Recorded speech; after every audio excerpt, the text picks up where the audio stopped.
Good news! Central Americano MBBS just 34 lakhs. Columbus Central University.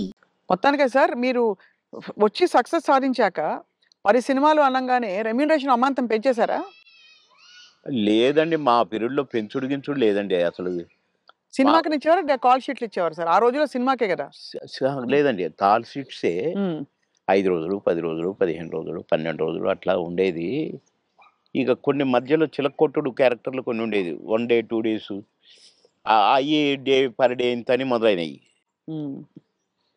మేము ఏనాడు నేను గాని, నా తోటి వాళ్ళు గాని ఇంత తీసుకుంటా, ఇంత ఇస్తేనే వస్తా అని మేమెప్పుడు అనలేదండి. హ్మ్. నా రేట్ ఇంత అని నేనెప్పుడు అనలేదండి. ఇప్పుడు హుహు. 'మాయలోడు' అంత పెద్ద హిట్ అయిన సాంగ్ అవును. ఆ మరుసటి సినిమాలోనే వితిన్ బో బో చిరంజీవి గారు గూడా నన్ను పిలిచి "సినిమా సూపర్ హిట్ అట. నీ పాటతో హిట్ అట బాబు" అని తెలుసా అంటే, నాకు తెలీదన్నా" అన్నా. నేను ఆయన షూటింగ్‌లో ఉన్నారు హ్మ్. రిలీజ్ అయ్యి. నేనసలు పెద్దగా నేనేదో అయిపోయానని నాకు ఫీలింగే లేదు. సత్యనారాయణ గారి పక్కన ఏదో పాట కామెడీ అప్పటికప్పుడే సాంగ్ క్రియేట్ అయిపోయింది నాకు. హ్మ్. పెడితే నేను మామూలుగానే పోయినా చేసినా వచ్చిన. అంతే తప్ప నేను పాటలకు నేనిప్పుడు సెపరేట్ ఇంత తీసుకున్నా నేను పెట్టమన్నారు నన్ను కొంతమందైతే. హ్మ్. నేను సినిమాకి ఏం తీసుకోండి మీరేమిస్తే అదే అనేదండి. ఆ రోజుల్లో ఆ వాల్యూస్ ఉండేవి కదా! వాల్యూస్ మన ఉండేవి. ప్రొడ్యూసర్స్‌గా గూడా ఆ గౌరవం ఇచ్చేవాళ్ళు. అక్కడ గౌరవమే ముఖ్యం తప్ప డైరెక్టర్ల ముందు గాని, ప్రొడ్యూసర్ల ముందు గాని మాకిచ్చే గౌరవమే మా పారితోషికం అనుకునేది.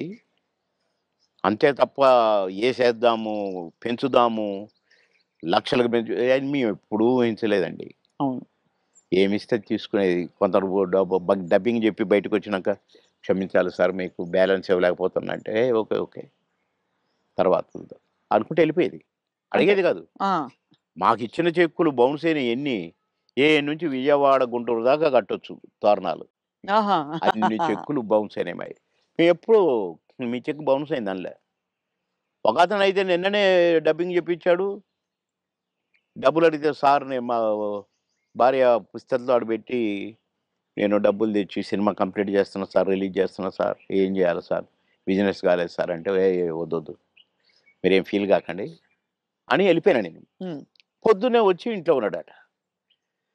మీకోసం ఎవరో వచ్చిండ్రు ఓ రోజు. ఎవరంటే ఎవరో ప్రొడ్యూసర్ అట. ఏంటండి అనంటే, సార్ క్షమించాలి. మీరు నాకు డేట్స్ ఇయ్యాలి సార్. అదేంటి నిన్ననేగా డబ్బింగ్ అయిపోయింది అంటే, ఒక ఆఫర్ వచ్చింది సార్ నాకు. అందుకే మీరు మీ డేట్లు కావాలి నాకు. ఆ రోజులు ఇయ్యండి సార్ చాలు. ఇగో అడ్వాన్స్ కవరు. నిన్నటి నిన్న డబ్బులు అనొచ్చుగా? హ్మ్. అనలే. ఇగోండి సార్ ఈ సినిమా అడ్వాన్స్ అన్నాడు. ఓకే. థాంక్ యూ అన్నా. డోర్ దాకా పోయిండు బయటికొచ్చి. అక్కడ వెనక్కి తిరిగి, మీరు మహానుభావులు సార్. చల్లగా ఉండాలి. మీరు నిన్నటి డబ్బులు అడుగుతారేమోనని భయంతో వచ్చాను సార్ నేను. అడిగితే ఏదో ఒకటి చెప్పుదాం అనుకున్నా సార్. కానీ అసలు మీరు ఆ టాపికే ఎత్తలేదు. మీరు మహానుభావులు సార్ అన్నాడు. ఈ ముక్క చాలయ్య నాకు. డబ్బులు గాదు. నువ్వు మళ్ళా సినిమా తీస్తానని వచ్చావు చూసావు. హ్మ్. నువ్వు ఒక మనిషి ఒక సినిమా తీస్తే రోజుకు 200, 300 మంది బతుకుతారండి. అవును. అంతే కదా! ఇప్పుడు ఒక 100, 200 మంది జూనియర్ ఆర్టిస్టులు బతుకుతారు. ఇక్కడ ఈ సినిమాకు సంబంధించిన నటులు, వాళ్ళ అసిస్టెంట్లు, వాళ్ళ మేకప్ మ్యాన్‌లు బతుకుతారు. హ్మ్. డాన్సర్లు, డాన్స్ మాస్టర్లు బతుకుతారు. ఫైటర్లు, ఫైట్ మాస్టర్లు బతుకుతారు. ఇప్పుడు ప్రొడక్షన్ డిపార్ట్‌మెంటు, అటు డైరెక్షన్ డిపార్ట్‌మెంటు ఇంతమంది 24 క్రాఫ్ట్స్ మీరు అన్నం పెడతారండి నెల, 2 నెలలు. మీలాంటి వాళ్ళు ప్రొడ్యూసర్‌లు అవుతూ ఉండాలి. సినిమాలు తీస్తూనే ఉండాలి. అందుకనే నేను మీరు అడ్వాన్స్ అనంగానే తీసుకున్నాను అన్నా. అట్లా ఇండస్ట్రీ బతకాలని ఆలోచించాలి. సార్ మీ కొలీగ్స్ అంటే కామెడీ ట్రాక్‌లో ఉండేవాళ్ళు. ఎవరు మీకు బాగా దగ్గర? అప్పుడు మీరు తొందరగా పైకొచ్చేసారు కదా! అందరూ బాగానే ఉన్నారండి. అందరితో బాగున్నాను. కొటగారి తోనే కదా స్టార్ట్ అయింది హ్మ్. కాంబినేషను ఇది. తమిళ్‌లో సెంధిల్ గౌండమణి అని ఉండేవాళ్ళు. హ్మ్. వాళ్ళ పెయిర్ అక్కడ బాగా ఫేమస్. హ్మ్. తర్వాత పెయిర్ మాది తయారైంది 'కోట బాబుమోహన్.' హ్మ్. అన్నీ ఆ సినిమాలు 'మామగారు' అవును. అవును. అవన్నీ. అవును. అవును. అవన్నీ తమిళ్‌లో హిట్లయిన సినిమాలే. వాళ్ళని మేము డామినేట్ చేసే కాడికెళ్ళిపోయాం మా మా జంట. వాళ్ళయే చేసేది. వాళ్ళకే డబ్బింగ్ చెప్పేది మళ్ళా మేము. అట్లా వాళ్ళకంటే బాగా చెప్తుండ్రు అనేది వచ్చింది మాకు. రైట్.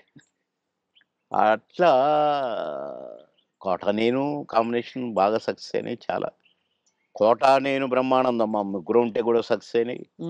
మళ్ళీ బ్రహ్మానందం బాబుమోహన్ చాలా సక్సెస్ అయినాయి. ఇప్పుడు పెదరాయుడు ఉంది, సినిమాంత ఒక ఎత్తు, మా కామెడీ ఒక ఎత్తు. నా కొడుకు బ్రహ్మానందం, మై సన్, అదిగో మీ పిన్ని, అవి అన్నీ అంటాను. అట్లా ఆ ట్రాక్ పెదరాయుడులో కూడా బాగా సూపర్ హిట్. అవును. బ్రహ్మానందం బాబు అట్లా ఇంకా చాలా ఉన్నాయి. వంశానికి ఒకడు, నా కొడుకుగా, మీ ఇద్దరం ఫ్రెండ్స్గా, మావి చిగురులు ఫ్రెండ్స్, ఆ భార్యని లవ్ చేయటం, ఈ ట్రాక్లన్నీ కాబట్టి బాగా పేలిన ట్రాక్లు. అవును. అంటే ఈ జంట సక్సెస్ అయింది, ఆ జంట సక్సెస్ అయింది, మళ్ళీ ముగ్గురు జంట సక్సెస్ అయింది. అవును, కరెక్ట్. డిఫరెంట్ కైండ్ ఫ్లేవర్లు వేరు.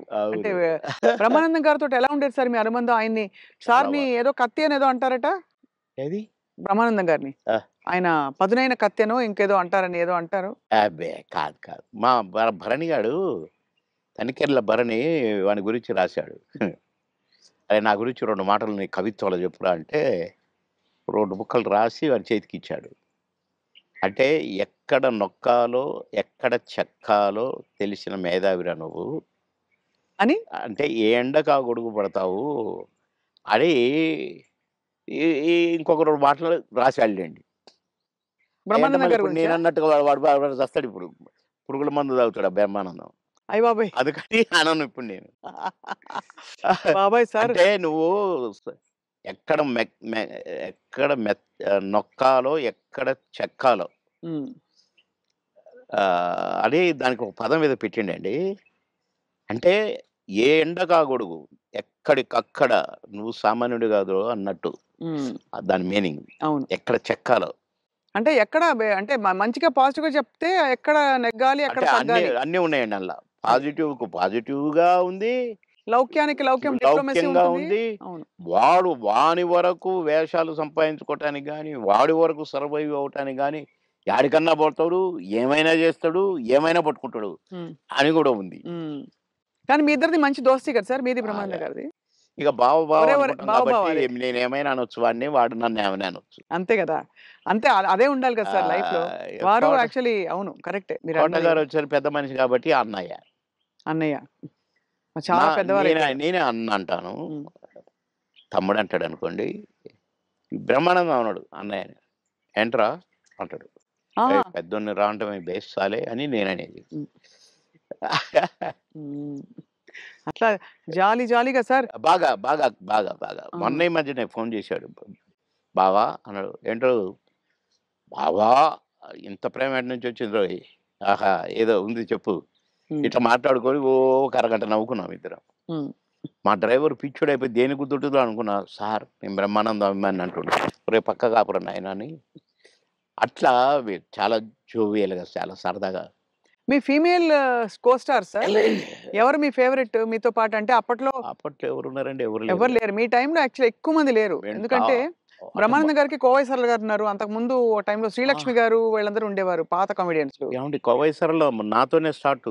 అవును, బ్రహ్మానందంతో కాదు, నాతోనే స్టార్ట్ చాలా సినిమాలు. ఆ తర్వాత బ్రహ్మానందంతో కొన్ని సినిమాల్లో వేసింది, కానీ నాతోనే ఎక్కువ సినిమాలు. మా ఇద్దరికి టగ్ ఆఫ్ వార్ ఉండేది. అవును, కోవైసర్లని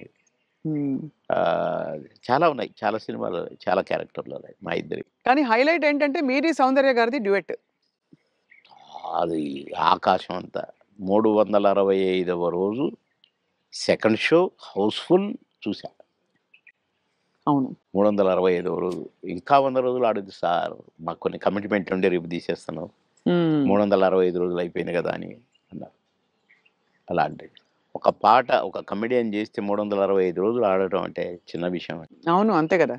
అలాగే ఇంకా కొన్ని సినిమాలు ఉన్నాయి. సిల్క్ స్మిత్తో బావలసయ్య పాట కూడా పాటతో 100 రోజులు. అవును, పువ్వుంటే ఏమో కూరుంటే ఏమో అని అడుక్కుంటే అది 100 రోజులు. పాటలతో 100 రోజులు ఆడిన సినిమాలు అంటే ఒక కమెడియన్గా అది నాకు గొప్ప గుర్తింపు, గొప్ప విజయం, అది ఘనత. అవును, ఘనతే, నా అదృష్టం అది. కానీ సార్ సాడ్ థింగ్ ఏంటంటే సిల్క్ స్మిత్ గారు వెళ్ళిపోయారు. సౌందర్య గారు వెళ్ళిపోయారు. అవును పాపం. మీకు తలుచుకుంటే బాధ అవుతుంది కదా సార్ చాలా. చాలా సుస్మిత గారు ఎలా ఉండేవారు సార్? చాలా చాలా క్లోజ్ మంచి ఉండేవారు. వ్యక్తి అని అనేవారు. చాలా చాలా చాలా.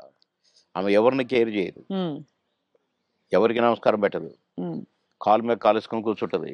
ఉమ్, కూర్చొని కళ్ళద్దాలు మళ్ళీ ఉమ్, అందరిని చూస్తుంటది ఇట్లా. నేను అడిగిన, బాస్ మీరు నల్ల కళ్ళద్దాలు పెట్టుకుంటారు, కాలు మీద కాలేస్తారు, అది ఎవరు వచ్చినా తీయరు, అంటే మీరు నిద్రపోతారా లేక అబ్జర్వ్ చేస్తారా అని అడిగాను నేను. అయితే అది కాదు బాస్, ఫూల్స్ నన్ను చూస్తారు, ఇలా ఇలా చూస్తారు నన్ను, అందుకని నన్ను ఎవడు చూస్తున్నాడా అని గమనిస్తూ ఉంటా నేను కళ్ళద్దాలు పెట్టుకుని అని చెప్పింది నాకు. మరి హీరోలు వచ్చినా కూడా తీయవు కదా అంటే, ఎందుకు తీయాలా హీరోలు వస్తే? యాటిట్యూడ్ మంచి స్ట్రాంగ్. నాతో మాత్రం నన్ను చూడంగానే కాలు తీసేది, నన్ను చూడంగానే లేచి నిలబడేది, నేను ఎక్కడ కూర్చుంటే అక్కడికి వచ్చి కూర్చునేది. భలే లైక్ చేసేదండి నన్ను. Great great artist. ఎందుకో సార్ గ్రేట్. మంచి మనుషులు తొందరగా వెళ్ళిపోతారు అనిపిస్తుంది వాళ్ళు అంతే కదా. మంచి వాళ్ళు తొందరగా అయిపోతారు. కరెక్ట్. మేము దుబాయ్ పోయినాం ఒక ఫంక్షన్కి, నన్ను బాస్ అని పిలిచేది. బాస్ మనం షాపింగ్కి వెళ్తున్నాం. నేనెందుకు బాస్, నువ్వు లిప్స్టిక్లు అవి కొనుక్కుంటావు, నేనేం కొనుక్కోను కదా, నాకొద్దు, నేను రానన్నా. అంటే లేదు నాతో నువ్వు రావాలి. నేను పర్మిషన్ తీసుకున్నా. అంటే పోయినాం. పోతే ఏమేమో కొనుక్కుంది. సో బ్లాక్ కళ్ళద్దాలు పెట్టుకొని వచ్చింది బయటికి. నేను అక్కడ అటు ఇటు కూర్చొని అది ఇది ఏదో, బాస్ ఎలా ఉంది అంది. సూపర్ అన్నా. సూపరా? నిజంగా సూపరా? అయితే కొనేస్తున్నా. కొనేసేయి అన్నా. పోయింది, కొనేసా అనుకుంటూ వచ్చింది. ఇది మీరు పెట్టుకోండి బాస్ ఒకసారి అన్నది. పెట్టింది నాకు. ఓహ్ సూపర్ అన్నది ఇట్లా పెట్టి. అదేంటి బాస్, నాకు సూపర్ కాదు మీకు సూపర్, నాగా అన్న. చాలా బాగుంది, నేను అందుకే కొన్నాను నీకోసం అన్నదండి. ఆ కళ్ళద్దాలు చనిపోయేదాకా దాచిపెట్టుకున్నాను. మంచిది, చాలా మంచిది. గ్రేట్. కానీ చాలా కష్టాలు, వివాదాలు ఇక అవి వచ్చినాయిలేండి. అవి కొంచెం కరెక్ట్గా ఉన్న వాళ్ళకి వివాదాలు ఉంటాయి. ఈ ఎండకు ఆ గొడుగు పెట్టేటోళ్ళకు ఉండవు. అదే వివాదాలు రావు, ఎక్కడికక్కడే సమస్య పోతాయి అవును అని నా ఉద్దేశం.